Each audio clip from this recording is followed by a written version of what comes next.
아멘. 이 시간 말씀을 받겠습니다. 이 복된 시간에 주시는 하나님의 말씀은 우리 창세기 47장 29절에서 48장 6절까지의 말씀입니다.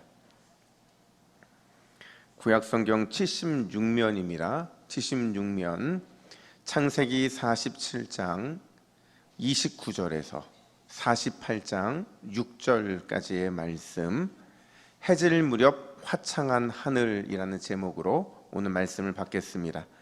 우리 29절부터 6절까지 우리 함께 우리 같이 교독하겠습니다. 이스라엘이 죽을 날이 가까움에 그의 아들 요셉을 불러 그에게 이르되 이제 내가 네게 은혜를 입었거든 청하노니 내 손을 내 허벅지 아래에 넣고 인애와 성실함으로 내게 행하여 애굽에 나를 장사하지 아니하도록 하라. 내가 조상들과 함께 눕거든 너는 나를 애굽에서 메어다가 조상의 묘지에 장사하라. 요셉에 이르되 내가 아버지의 말씀대로 행하리이다. 야곱에 또 이르되 내게 맹세하라 하매 그가 맹세하니 이스라엘이 침상머리에서 하나님께 경배하니라.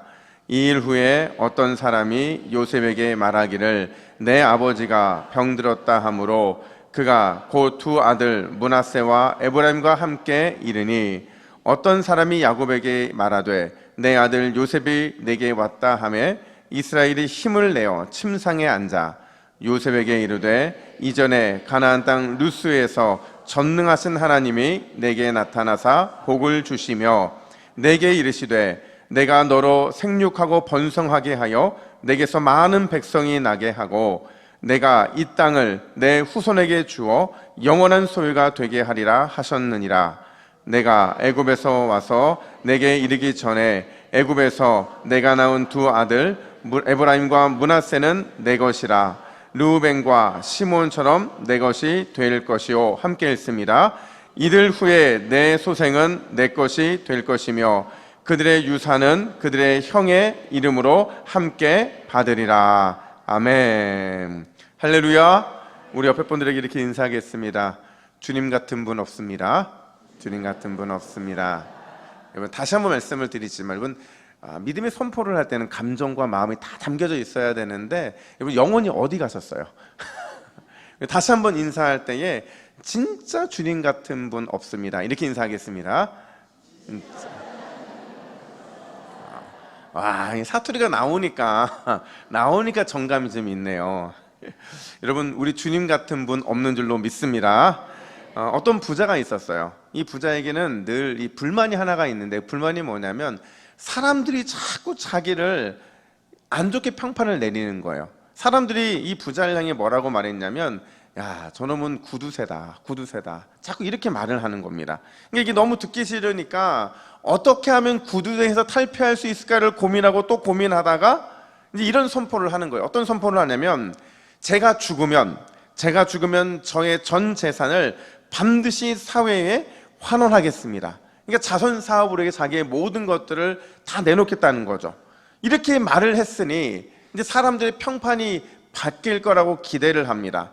야, 이제 사람들이 나를 좀 존경하겠지. 이제 더 이상 나를 구두쇠라고 부르지 않겠지. 이런 마음을 갖고 있는데 여러분 사람들의 평판의 변화가 있었을까요? 없었을까요? 잘 대답하세요. 여러분들이 이 부자라고 생각해 보세요. 여러분 사람들의 평판이 바뀌었을까요? 안 바뀌었을까요? 안 바뀌었어요. 여전히 사람들은 그를 구두쇠라고 불렀는데 너무 속상하잖아요. 나는 분명히 죽어서 내 모든 것을 다 사회에 환원하겠다고 말했는데 왜 도대체 나에 대한 평판이 안 바뀌는 걸까? 너무 속상해서 친구를 찾아가서 하소연합니다. 여보게 도대체 문제가 뭔지 좀 알려다오. 왜 내 평판에 변화가 없는 건가? 이렇게 물어요. 그러자 이 친구가요 2마리의 이 집에서 키우는 짐승을 예를 들어 설명을 합니다. 이 집에는요 암소하고 돼지가 있는데 돼지가 늘 이렇게 소한테 불평을 하더라는 거예요. 뭐라고 불평했냐면 나는 죽으면 사람들에게 내 살을 몽땅 먹도록 내주는데 왜 사람들은 자꾸 나를 돼지라고 부르지? 나를 왜 자꾸 욕심꾸러기에 부르지? 난 이해가 도저히 되지 않아. 그때 이 소가 그 얘기를 들으면서 돼지에게 뭐라고 말했는 줄 아세요? 야, 나는 살아서 사람들에게 우유를 줘. 그리고 죽어서도 뭐를 줄까요? 고기를 준다는 거죠. 근데 너는 살아생전 너 혼자 먹기만 하잖아. 그리고 죽을 때 어차피 죽으면 끝인데 죽어서 주는 것도 주는 거냐? 이렇게 말했다는 거죠. 여러분, 이걸 한번 이렇게 우리 질문으로 삼아 볼게요. 여러분, 그리스도인들에게 있어서 살아 있을 때가 중요할까요? 아니면 죽음 이후가 중요할까요? 다시요, 잘 대답하세요. 여러분, 저하고 지금 호흡 맞힌 지 거의 3년이 다가오고 있는데 여전히 답을 헤매고 계신 분들은 물론 그런 분들이 계시니까 제가 필요하겠지만, 그래도 다시요, 그리스도인들에게 있어서 살아 있을 때가 중요할까요? 아니면 죽음 이후가 중요할까요? 그렇죠, 둘 다 중요한 거예요. 둘 다 중요. 우리 몇 년 손을 맞췄는데 이렇게 손발이 안 맞아서. 여러분, 둘 다 중요해요. 왜 둘 다 중요하냐면요, 살아있는 동안에 내가 어떻게 살았는지가 죽음 이후에 대한 열매를 보여주기 때문에 그렇다는 거죠. 그래서 우리는요, 살아생전에도 그렇지만 특별히 이 죽음의 순간이 다가오면 다가올수록 더욱 어떤 질문을 내 자신에게 던져야 되느냐, 나는 내 인생 해질 무렵 어떻게 화창한 하늘을 맞이할 수 있을까? 이게 우리에게 있어서는 너무 중요한 거죠. 왜냐하면 이 마지막 해질 무렵은요, 인생의 결말이고, 이날 화창한 하늘을 맞이한다는 것은 내가 살아생전 그에 합당한 삶을 살았다는 것이고, 그리고 죽음 이후에도 나의 인생은 맑다라는 것을 보여주기 때문에 그렇다는 거예요. 여러분, 오늘 설교는요, 지난 4개월 동안 함께 나눴던 야곱 설교의 마무리예요. 마지막 설교라는 거죠. 여러분, 놀랍지 않아요? 저는 한 달 한 것 같은데 벌써 이 야곱 설교가 몇 달이 됐다고요? 네 달이나 된 거예요. 그러니까 야곱 설교에 대한 마무리라는 건 뭐냐면요, 이제 야곱의 인생이 해질 무렵이 가까웠다는 걸 의미하는 거예요. 내가 어떻게 살아왔고 그 죽음 이후에 나는 과연 어떤 평가를 받을까, 바로 이런 고민이 담겨져 있는 게 야곱의 오늘 우리가 다루고 있는 본문의 내용이라는 거죠. 저는 두 가지 관점에서 야곱 인생 해질 무렵이 과연 어떠했는지, 그리고 그 해질 무렵이 우리에게는 뭘 교훈하고 있는지를 함께 나누겠습니다. 첫 번째로요, 야곱은 우리에게 뭐라고 말을 하느냐, 인생 해질 무렵이 다가올수록 더욱 하나님께 집중하라, 이렇게 말을 해요. 함께 따라해 볼까요? 더욱 하나님께 집중합시다. 다시요, 집중력이 떨어졌어요. 다시요, 더욱 하나님께 집중합시다. 자, 여러분, 하나님께 집중한다는 게 뭘까요? 이 하나님께 집중한다는 거는요, 이렇게 바꿔도 좋을 것 같아요. 인생 해질 무렵이 가까울수록, 내가 하나님의 부름을 받을 날이 가까우면 가까울수록 주의 약속의 말씀을 더욱 굳게 붙잡는 거죠. 굳게 붙잡는다는 것은 그 말씀이 내 안에 깊이 묵상된다는 거예요. 그러니까 여러분, 태어날 때부터, 그리고 자라면서, 그리고 주님 부르신 날이 가까우면 가까울수록 우리의 삶에 선명하게 드러나야 되는 게 뭐냐면, 과거에는 이해되지 않았던 말씀이 이해가 돼야 되고요, 과거에는 내 말씀 같지 않았던 말씀이 나한테 확 다가오는, 이게 점점 내가 주님의 부름을 받으면 받을수록, 그때가 가까우면 가까울수록 선명하게 나타나야 된다는 거예요. 여러분, 오늘 본문을 보면 아주 특별한 장면이 나오는데 어떤 장면이냐, 우리 29절 말씀을 같이 한번 읽어볼까요? 29절입니다. 시작. 이스라엘이 죽을 날이 가까움에 그의 아들 요셉을 불러 그에게 이르되, 이제 내가 내게 은혜를 입었거든 청하노니 내 손을 내 허벅지 아래에 넣고 인애와 성실함으로 내게 행하여 애굽에 나를 장사하지 아니하도록 하라. 아멘. 여러분, 아마 야곱은요, 몸에 이상함을 느꼈던 것 같아요. 근데 그도 그럴 것이, 지금 야곱의 나이가 몇인 줄 아세요? 여러분, 잘 생각해 보세요. 바로왕 앞에 왔을 때가 몇 살이라고 그래요? 130이라고 그러잖아요. 근데 지금 시간이 훅 지나가서 야곱의 나이가 147살이 되었어요. 그러니까 애굽에 올 때도 할아버지였는데, 그래서 마차를 타고 왔잖아요. 근데 애굽에서 17년이 지나고 났더니 이제 완전히 할아버지가 되더라는 거죠. 근데 중요한 건 뭐냐면, 이 할아버지가 되었을 때 야곱의 행동이 매우 독특하다라는 거예요. 몸의 이상함을 느껴요. 그러자 야곱은 요셉을 따로 불러서는요, 자기의 허벅지에 요셉의 두 손을 넣게 합니다. 이게 무슨 의미냐면, 그 당시 문화에서요, 사람의 이 허벅지에 두 손을 넣는다는 것은요, 굳건한 맹세를 하는 거예요. 그러니까 허벅지를 내준 사람, 그리고 허벅지에 손을 넣은 사람이 그냥 맹세를 하는 게 아니라 목숨을 건 맹세, 이걸 지키지 않으면 나는 목숨을 내놓겠다라는 그 결연한 이런 결단과 맹세를 하고 있는 거죠. 이번엔 도대체 뭘 맹세하기에, 이 두 사람은 부자 관계잖아요. 아버지와 아들과 맹세를 하는데 뭘 맹세하기에 목숨까지 건 이런 비장한 맹세를 하는 걸까? 29절 하반절 보니까요, 이 맹세가 뭐냐면 야곱이 죽은 이후예요. 그러니까 죽음 이후에 대한 맹세였다는 거죠. 그 맹세의 내용은 절대로 아버지를 어디에 장사하지 않겠다? 애굽에 장사하지 않겠다. 이걸 맹세하더라는 거죠.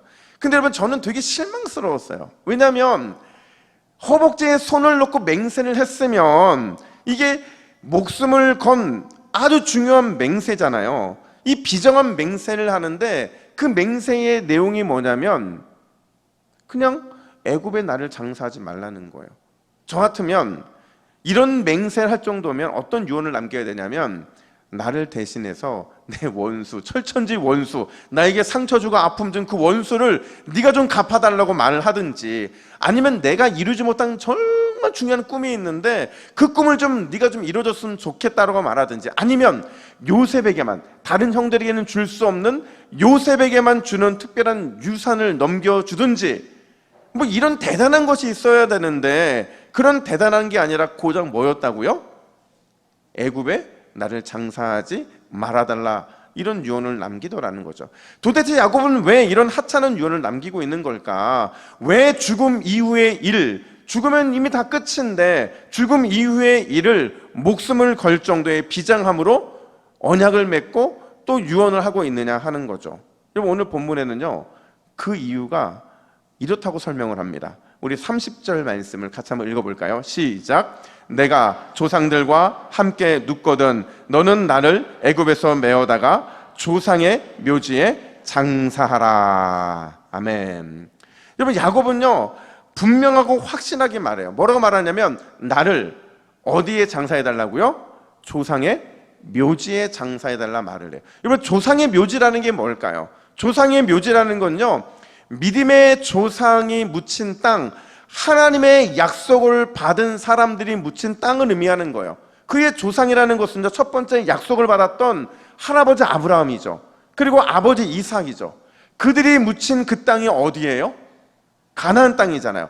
이 가나안 땅은 다른 말로 말하면 하나님께서 주시겠다고 약속하신 언약의 땅이었다라는 거예요. 여러분, 그렇다고 한다면 지금 야곱이 죽음의 때가 가까웠을 때 자신을 조상의 묘지에 장사해달라, 이 요청을 하고 있는 게 과연 뭘 의미할까요?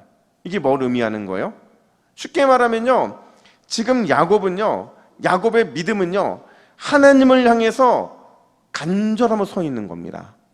다시 말하자면 야곱은요, 지금 시간이 흘러서, 세월이 흘러서, 나이가 들어서 점점 육체는 쇠해지고 있어요. 쇠해지고 있는데 과거에는 그렇게 연연하지 않던 가나안 땅을 나이가 들매 점점점 갈망하고 있는 모습을 보여주고 있는 거거든요. 이게 뭔 의미하냐면, 비록 야곱의 육체는 쇠하지만 그의 믿음은 점점 선명해지고 있더라는 거예요. 더욱 하나님께 집중하고 하나님의 약속의 말씀을 꽉 붙들고 그 말씀의 의미를 깊이 묵상하면서 이제 절대로 그 약속을 놓지 않으려는 몸부림의 모습이 야곱의 인생 후반부 해질 무렵의 그 모습이더라는 거예요.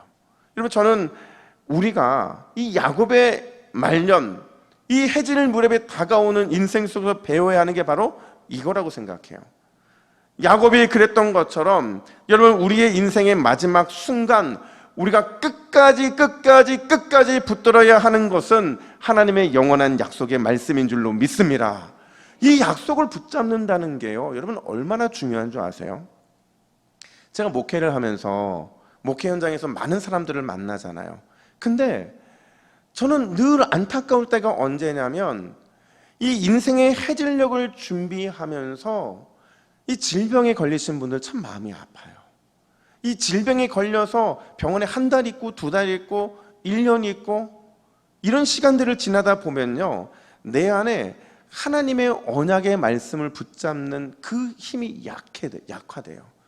날마다 하나님의 말씀을 듣고 찬양하고 기도하면서 내 안에 하나님이 채워주시는 약속의 말씀이 가득해야 이 마지막 주님이 부르시는 인생의 해질 때까지 우리의 영혼이 주님을 바라볼 수 있는데, 이런 질병에 걸리고 어려움에 당하면 참 그런 시간들을 보내기 어렵다는 거죠.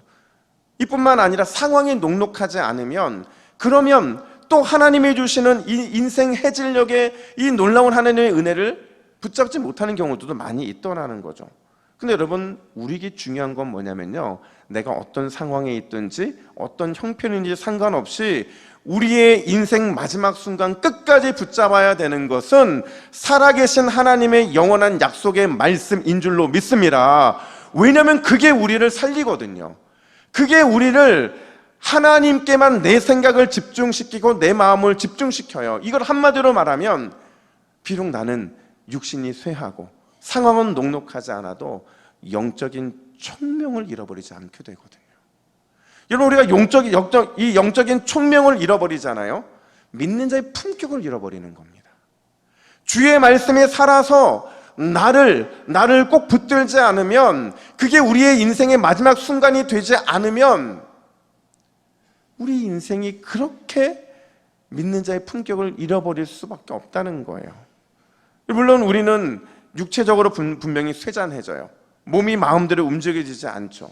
그럼에도 믿는 자의 품격은요, 보이는 몸이나 연약해진 몸이나 어떤 상황이 아니라 내 영혼이 주의 말씀을 굳건히 붙들므로 한 채 흐트러짐도 없이 영적으로 깨어있는 것, 그걸 통해 믿는 자의 품격이 드러나는 줄로 믿습니다. 그러니까 우리는요, 여러분, 우리 인생의 해질녘이 언제인지 아무도 모르잖아요. 오늘이 해질녘인지, 10년 후가 해질녘인지, 20년이 해질녘인지 아무도 모르잖아요. 그러니까 우리는 매 순간마다 내 인생의 해질녘이 오늘이라는 사실을 기억을 해야 돼요. 그리고 영적으로 깨어서 오늘도 주의 은혜의 말씀을 붙잡으면, 약속의 말씀을 붙잡으면 내 영혼이 흐트러짐 없이 믿는 자의 품격을 드러낼 수 있기 때문에 그런 거죠. 제가 최근에요, 어떤 두려움 때문에 굉장히 힘든 적이 있었어요. 긴지는 않았지만 이 두려움이 저를 너무 두렵게 만들었어요. 그게 뭐냐면, 저희 어머니 때문에 그랬어요. 저희 어머니가 갑자기 이제 이 중환자실로 옮기게 되고, 저희 어머니 건강하시거든요. 근데 갑자기 일어난 일이에요. 그리고 중환자실에서는 오늘이 고비라고 말을 하니까 진짜 두려운 거예요. 근데 왜 두렵냐면, 야, 이렇게 어머니 얼굴도 못 보고 이렇게 못 보고 보내드리나? 이런 마음이 저를 확 엄습을 하니까 되게 두렵더라고요. 근데 제가 저만 두려운 게 아니라 저희 아내도 막 두려워하는데, 제가 서울로 이렇게 올라가면서 이렇게 마음속으로 기도를 했어요. 하나님, 이건 아니겠죠? 이때는 아니겠죠? 이런 마음으로 기도를 하는데, 갑자기 하나님이 제 마음에 주신 말씀 하나 딱 있었어요. 그게 뭐냐면, 하나님의 말씀이 아니라 저희 어머니가 예전에 했던 그 말씀이었어요. 그게 뭐였냐면, 저희가 늘 그랬거든요. 어머니 고생하셨으니 정말 이제는 좀 오래오래 아주 평안하게 사셨으면 좋겠다, 늘 그렇게 말씀드리면 그때마다 저한테 뭐라고 하냐면, 야, 그런 말 하지 말아라. 절대 난 추하게 오래 안 산다, 이러시는 거예요. 난 추하게 오래 안 산다. 누가 뭐 추하게 오래 살려고 그랬어요? 아니, 품격 있게 영적으로 깨어서 오래 사시면 되잖아요. 근데 이제 이 나이 들에 대한 두려움이 저희 어머니 안에도 있었던 것 같아요. 근데 제가 이 말이 계속 묵상이 되는데, 절대 추하게 오래 안 산다는 말이 무슨 말이냐면요, 살아생전 자녀들에게 보여주신 기도자의 모습이 있잖아요. 말씀대로 살았던 영적인 유산이 있잖아요. 이 모든 것들을요, 끝까지 보여주고 싶은 거예요. 그리고 주님의 부름을 받아서 내가 주님께 올라가는 그때까지도 흐트러짐 없이 영적으로 깨어있는 믿는 자의 품격을 보여주며 떠나고 싶다라는 그런 유언과 같은 말씀이었더라고요. 여러분, 생각해 보면요, 우리 믿음의 사람들, 특별히 믿음의 선배들은요, 인생 해질 무렵 한결같이 참 아름다운 삶을 살았어요. 마지막 주님이 부르시는 그날이 언제인지는 몰랐지만 그 마지막 순간까지 그들은 절대 죽음 앞에서 추한 모습을 보이지 않았고요, 절대 인생의 흐트러짐을 보이지 않고 믿음으로 살다 믿음으로 간 사람들이었거든요. 모세를 생각해 보세요. 여러분, 모세는요, 그의 마지막이 어떠했느냐, 신명기 34장 5절과 7절 말씀 같이 읽습니다. 시작. 이에 여호와의 종 모세가 여호와의 말씀대로 모압 땅에서 죽어 모세가 죽을 때 나이 120세였으나 그의 눈이 흐리지 아니하였고 기력이 쇠하지 아니하였더라. 아멘. 여러분, 모세 같은 인생 해질녘을 경험하시기를 간절히 축복합니다. 왜냐면요, 눈이 흐리지 않았다는 것은요, 끝까지 영적으로 깨어 하나님께 집중했다는 거예요. 그의 눈이 이 마지막 때까지 하나님을 떠나지 않았다는 거죠.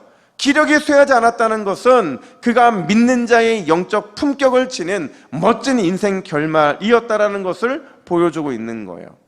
여러분, 모세만 그렇습니까?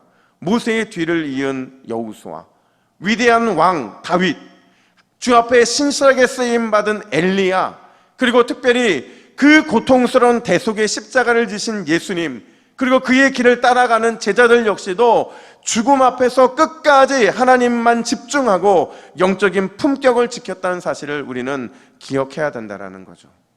근데 여러분, 이렇게 주님의 부름을 받는 거 참 멋진 건데, 근데 이 삶이요, 단지 자기 자신의 영광만은 아니더라고요. 무슨 말이냐면 그 영향력은 살아서 그의 후손들에게 남더라는 거예요. 여러분, 야곱이 이렇게 끝까지 하나님만 집중해요. 하나님의 약속을 붙잡고 영적 품격을 지키면서 그 마지막을 맞이했을 때 그게 요셉에게 어떤 영향력을 미치게 되느냐, 창세기 50장 25절은 이렇게 말합니다. 같이 읽습니다. 시작. 요셉이 또 이스라엘 자손에게 맹세시켜 이르기를 하나님이 반드시 당신들을 보시리니 당신들은 여기서 내 해골을 메고 올라가겠다 하라 하였더라. 아멘. 여러분, 분명히 이 마지막 자기의 장래에 관련된 것들을 야곱이 누구한테만 얘기했어요? 요셉에게만 얘기했잖아요. 근데 지금 오늘 본문에 보니까 요셉이요, 받았던 영적인 메시지를 자기 자신은 물론이고 믿음의 후손들에게까지도 선포하고 있더라는 거죠. 이게 바로 마지막까지 죽음 앞에서 하나님만 집중한 영적 품격을 지킨 사람의 영향력인 줄로 믿습니다. 그러니까 우리는요, 나도 그렇게 주님 앞에 부름을 받아야겠지만 나의 부모님과 내 주변에 있는 모든 믿는 사람들이 인생의 해질녘의 이 놀라운 은혜를 경험해야만, 그래야만 나의 영향력이 주님의 은혜 가운데 많은 믿음의 후손들에게 이어질 수 있다는 거예요. 제가 저희 이번 여름 행사를 보면서 참 감사했어요. 뭐냐면 영화부부터 시작을 해서 청년부까지 모두가 다 함께 이 수련회와 성경학교를 참 기쁨으로 보낸 것도 감사했고, 또 새로운 아이템을 가지고 새로운 도전을 했던 것도 기뻤고, 아이들이 많이 모인 것도 너무 기뻤는데, 근데 제 마음속에 계속 부담감이 있는 거예요. 근데 그 부담감 중에서 특별히 마지막 영상을 이제 정리하면서 사진들을 쭉 둘러보는데 제 안에 하나님이 주신 특별한 마음이 있었어요. 그게 뭐냐면, 야, 우리 아이들이 영적으로 좀 이렇게 자유했으면 좋겠다, 이런 마음을 주셨어요. 이게 뭐냐면요, 여러분, 제가 이 사진들을 쫙 둘러보는데 우리 아이들이 노는 거 참 기뻐해요. 즐거워하는 거 참 행복해해요. 근데 뭘 어색해하냐면 기도하는 걸 어색해해요. 뜨겁게 기도하고 찬양하고 예배하면서 은혜를 받겠다라는 이 간절한 마음 앞에서 아이들을 너무 어색해하는 거예요. 인도하는 목사님은 열심히 하려고 하는데 아이들이 따라가지 못하는 거죠. 그래서 제가 이 원인이 어디에 있을까 고민을 하면서 이런 생각이 들었어요. 우리 아이들에게 어른들이 은혜 받는 걸 보여줘야겠구나. 우리 아이들에게 어른들이 찬양하고 하나님 만나는 걸 보여줘야겠구나. 그래서 제가 내년에 주일학교 사역에 대한 목표가 정해졌어요.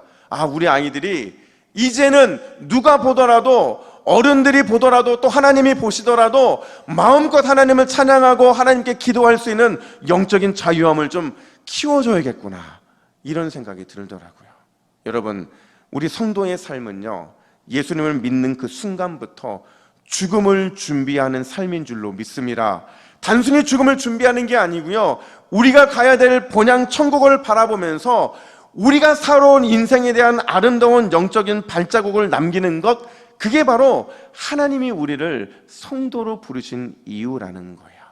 여러분, 그렇다고 한다면 우리는 언제가 될지 모르는 우리의 인생 해질녘을 기대하면서 바라보면서 함께 이렇게 기도해야 돼요. 우리 함께 이렇게 기도했으면 좋겠는데, 함께 있습니다. 시작.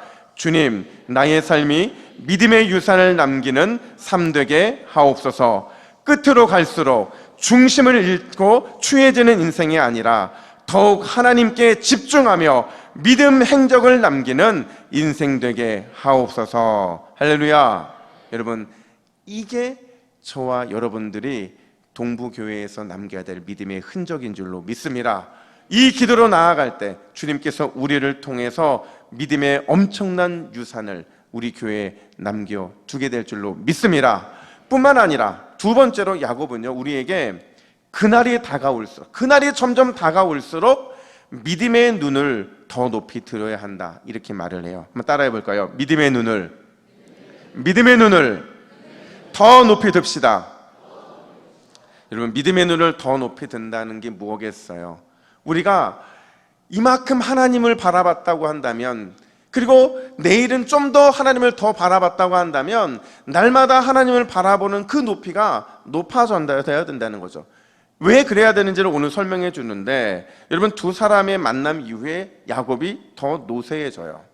48장 1절 중반절 보니까 야곱이 아버지가 병들었다는 소식을 듣게 되는데, 이 병들었다는 게요, 어떤 큰 질병에 걸리고 그랬다는 게 아니고요, 이 병들었다는 것은 야곱이 더 노쇠해졌다라는 거예요. 아버지가 이제 죽음에 가까웠음을 직감한 요셉이요, 두 아들 므낫세와 에브라임을 데리고 아버지를 찾아갑니다. 근데 여기서 문제가 발생해요. 어떤 문제가 발생하느냐? 5절 말씀입니다. 5절 같이 있습니다. 두 아들 에브라임과 므낫세는 내 것이라, 르우벤과 시므온처럼 내 것이 될 것이요. 자, 여러분, 문제가 어떤 문제가 발생하냐면, 여러분, 에브라임과 므낫세는 누구의 아들이에요? 야곱의 아들이에요? 요셉의 아들이에요? 요셉의 아들이잖아요. 근데 갑자기 야곱이요, 이 두 아들을 자신의 직계 아들로 입양을 해버린 거예요. 요셉과 어떤 협의도 없었어요. 그냥 갑자기 에브라임과 므낫세가 내 것이라는 선포를 하는 거죠. 중요한 건 오늘 본문뿐만 아니라 성경 전체에서 그 이유를 설명하는 본문이 없더라는 거죠. 왜 므낫세와 에브라임이 야곱의 아들, 직계 아들로 입양돼야 되는지 그 이유를 설명한 본문이 없더라는 거죠. 근데 더 놀라운 건 뭐냐면요, 지금 야곱이 하고 있는 이 행동에 대해서 믿음장 11장, 우리 히브리서 11장이 뭐라고 평가를 하느냐? 히브리서 11장 21절 같이 있습니다. 시작. 믿음으로 야곱은 죽을 때에 요셉의 두 아들에게 축복하고. 자, 보세요.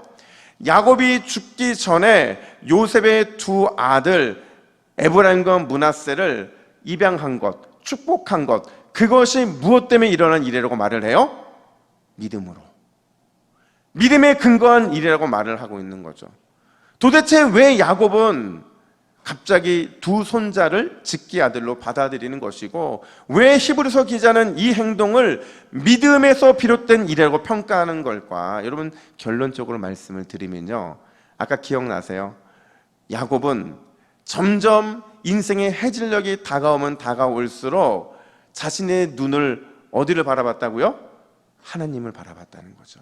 점점 높이 계신 하나님을 바라봤다는 거예요. 믿음의 눈을 들어서 하나님을 바라보고 또 바라보니까 그런 야곱의 인생에 하나님께서 후대에 일어난 일들을 보여주시더라는 거죠. 사실 오늘 본문의 이 사건은요, 여러분, 훗날 이스라엘이 12지파가 되는 일에 결정적인 근거가 됩니다. 여기서부터 시작이 된 거예요. 그러니까 5절 말씀은요, 왜 이스라엘이 12지파인지를 설명하는 근거라는 거죠. 근데 이 근거가요, 나중에 신약 시대에 와서는 예수님이 12제자를 세우게 되는 모태가 된다라는 거죠. 그리고 요한계시록에 보면 마지막 날 완성된 하나님의 나라 백성들, 구약의 12지파와 신약의 12제자를 곱한 상징적인 만수 14만 4천 명이 여기서 나온 거거든요. 그러니까 12이라는 숫자는요, 창세기부터 시작해서 요한계시록에 이르기까지 하나님의 백성, 교회를 상징해 주고 있는 거예요. 근데 여러분, 이 구속의 역사, 이 완성된 교회와 하나님 나라의 역사를 누가 봤다는 거예요? 야곱이 봤다는 거예요. 물론 여러분, 야곱이 다 보지는 못했을 거예요. 다 이해하지는 못했을 거예요. 그럼에도 불구하고 오늘 본문에서 보여준 야곱의 행동은요, 그걸 보지 않고서는, 믿음의 눈으로 보지 않고서는 도저히 할 수 없는 행동이었다라는 거죠. 여러분 또 보세요. 48장 후반부에 보면요, 야곱이요, 실제로 요셉의 두 아들들에게 축복을 하는데, 자, 여러분, 장자에게는 어떤 손으로 축복을 해야 옳죠? 오른손으로 축복하고 왼손으로는 차자를 축복해야 옳잖아요. 근데 갑자기 야곱이 이 손을 엇갈려요. 그리고 일부러 누구에게 장자의 축복을 내립니까? 에브라임에게 장자의 축복을 내리더라는 거죠. 그러니까 요셉은 이해가 안 되는 거예요. 관례적으로도 그렇고 아무리 생각해봐도 므낫세가 장자의 축복을 받는 게 맞거든요. 근데 왜 에브라임인가 따지죠. 그 갈등이 생겨요. 그때 야곱이 뭐라고 말을 하느냐, 20절 말씀을 우리 메시지 성경으로 같이 읽습니다. 시작. 므낫세도 민족을 이루어 크게 될 것이다. 그러나 그의 아우가 더 크게 되고 그의 후손은 민족들을 부유하게 할 것이다. 아멘. 무슨 말이냐면, 므낫세도 한 엄청난 민족을 이루게 될 것이지만, 그러나 하나님이 나에게 보여주신 약속의 근거에 보면 누가 더 크게 된다는 거예요? 에브라임이 더 크게 된다라는 거죠. 근데 이게요, 만약에 야곱이 받던 그 하나님 주신 메시지가 잘못됐으면 역사에서 어긋났어야 돼요. 근데 놀랍게도 이 축복이요, 이스라엘의 역사에서 성취되는데요, 완벽하게 성취됩니다. 이후의 역사를 보면요, 항상 에브라임 지파가 므낫세 지파보다 앞서요. 영적으로 앞서고요, 능력에서 앞서고, 야곱의 축복처럼 에브라임은 항상 므낫세보다 그 앞에 있더라는 거죠. 여러분, 이게 우연일까요? 이게 우연이에요? 아니죠. 절대 아니죠. 야곱이 영적으로 깨워서 하나님의 뜻을 받들었고 장래의 일을 믿음으로 받았기 때문에 이 모든 성취가 일어나게 된 줄로 믿습니다. 이걸요, 히브리서 기도는 딱 한 단어로 설명하는 거예요. 믿음으로. 야곱이 믿음으로 장래의 일을 믿음으로 받기 때문에 그 믿음의 성취를 이룰 수 있다라는 거죠. 여러분, 우리 교회도 사실은 어른들이 굉장히 많은 교회입니다. 어른들이 굉장히 많은 교회예요. 저는 근데 늘 어른들을 위해 기도할 때 건강해지기를 기도하고, 늘 상황에 여유가 있기를 기도하고, 이런 거 다 기도하지만 무엇보다 제가 뭘 가장 많이 기도하냐면, 교회에서 어른이 되는 것, 믿음의 선배가 된다는 것, 그 하나님이 주시는 영적인 특권을 온전히 누리게 해달라고 기도합니다. 그 영적인 특권이 뭐예요? 우리가 기도의 자리에서, 말씀의 자리에서, 찬양의 자리에서 믿음의 눈을 날마다 높이 들 때마다 하나님이 주시는 위로와 하나님이 주시는 놀라운 미래에 대한 꿈들, 이걸 누리는 특권이잖아요. 여러분, 저는 우리 동북의 믿음의 선배들이, 또 믿음의 어른들이 날마다 믿음의 눈을 높이 들므로 인해서 하나님께서 주시는 이 영적인 특권을 풍성하게 누리기를 간절히 축복합니다. 이게 많아지면요, 우리 교회 너무 행복한 거예요. 물론 지금도 행복하지만 이런 사람들이 많아서 행복한 거죠. 기도했더니 하나님이 이런 사랑을 주셨다. 말씀 가운데 순종했더니 하나님이 이런 능력을 주시더라. 이런 것들이 점점 신앙의 연수가 높아지면 높아질수록 확 내게 다가와야 된다는 거예요. 그래야 믿음의 후배들이 봤을 때 나도 저런 권사님 같았으면 좋겠다, 나도 저런 집사님 같았으면 좋겠다, 이런 고백을 할 수 있는 거거든요. 여러분, 지난 주일에요, 오후 예배 때 저 굉장히 은혜를 많이 받았어요. 그러면 여러분 이런 생각하실 거예요. 아, 어떤 목사님이 설교했지? 아니요, 설교의 은혜뿐만 아니라 제가 은혜를 받은 건 뭐냐면요, 우리 교회에 가장 어르신 전도회 어디예요? 모세 전도회. 모세 전도회가 특성을 하는데요, 이분들은 걸어 나오시는 것도 힘든 분들이에요. 보통 분들은 한 30초면, 아니죠, 10초면 나오시는데 이분들은 걸어 나오는데 2박 3일 걸리시는 분들이에요. 그리고 오늘 나가시면 저한테 뭐라고 말씀하시냐면 이렇게 말씀하시는 거예요. 아유, 내가 지난주에 특송을 했더니 무릎이 아파 죽었다는 거예요. 그러니까 제가, 그분이 뭘 말씀하시는 거냐면, 난 정말 하나님 열심히 사는, 이거 지금 말씀하시는 거거든요. 근데 제가 진짜 지난주에 은혜 받았어요. 근데 이제 이분들이 서 있기도 힘드신 분들이 서서 심찬 구호하시고 1절 부르고 2절 부르고 몇 절까지 불렀어요? 3절까지 불렀어요. 근데 이 찬양하는 모습이 마치 어린아이 같고 찬양하는 목소리가 천사의 찬양 같더라는 거죠. 근데 중요한 건 뭐냐면 그분들 표정 보세요. 사진 보여드릴게요.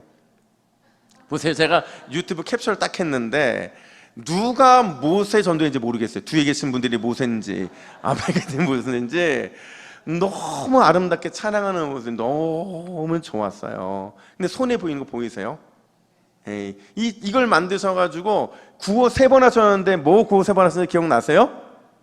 할렐루야 할렐루야 할렐루야 이렇게 하셨어요. 저는 이게요, 이분들이 불렀던 찬양이 뭐냐면 나의 등 뒤에 서거든요. 후렴에 보면 일어나 걸어라 내가 새 힘을 주리니 일어나 너 걸어라 내 너를 도우리. 저는 이 가사가요 꼭 저한테 주시는 말씀인 것 같았고 자신들의 신앙 고백 그리고 믿음의 선포처럼 느꼈어요. 무슨 얘기냐면 나는 걸어서 움직일 수 없을 만큼 힘든 몸이고 나는 인생의 이 해질녘에 육신적으로는 많이 쇠약하지만 그럼에도 불구하고 일어나 믿음의 눈을 들겠다는 거죠. 더욱 하나님께 집중하겠다는 거죠. 이렇게 들리더라고요. 여러분, 이런 믿음의 찬양을 올려드리는 우리 교회에 하나님께서 인생 해질녘의 시간을 보내는 모든 믿음의 성도들에게 미래의 꿈을 꾸는 영적인 특권을 풍성히 부어 주실 줄로 믿습니다. 영적 아름다운 흔적을 우리 후손들에게 남겨주게 하실 줄로 믿습니다. 기대해 보세요. 저는 기대가 됩니다. 여러분, 위대한 설교자 찰스 스펄전 목사님이요, 우리의 인생의 신앙 여정을 아주 기가 막히게 설명을 했는데 뭐라고 설명했느냐, 우리 같이 한번 읽어볼까요? 시작. 아침에는 비가 내리고 한나절에는 천둥이 치며 오후에는 억수 같은 소나기가 쏟아지지만 해질 무렵에는 반드시 화창하게 될 것이다. 여러분 믿으십니까? 우리의 인생은 아침에가 비가 내릴 수 있어요. 한나절에 천둥이 칠 수 있어요. 오후에는 억수같이 소나기가 내릴 수 있지만 그럼에도 불구하고 하나님을 바라보고 하나님 앞에 영적인 아름다운 흔적을 남기기를 갈망하는 우리의 인생 해질 무렵에는 반드시 화창하게 갠 날씨를 허락해 주실 줄로 믿습니다.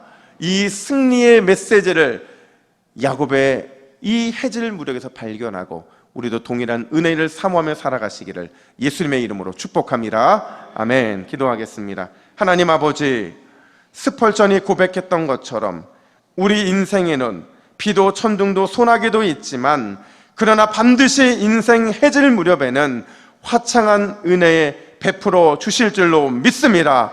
주님, 그 약속 기대하며 오늘도 믿음의 눈으로 하나님만 집중하는 우리 모두가 되게 하여 주시옵소서. 미래를 꿈꾸는 영적 특권을 풍성히 누릴 수 있도록 인도하여 주시고 영적 아름다운 흔적을 믿음의 후손에 남겨주므로 우리 동부교회가 소망 있는 교회요, 미래가 있는 교회요, 주님께 칭찬받는 아름다운 교회 될 수 있도록 인도하여 주시옵소서. 이 모든 말씀 우리를 끝까지 책임져 주시겠다 약속하신 예수 그리스도의 이름으로 기도하옵나이다. 아멘.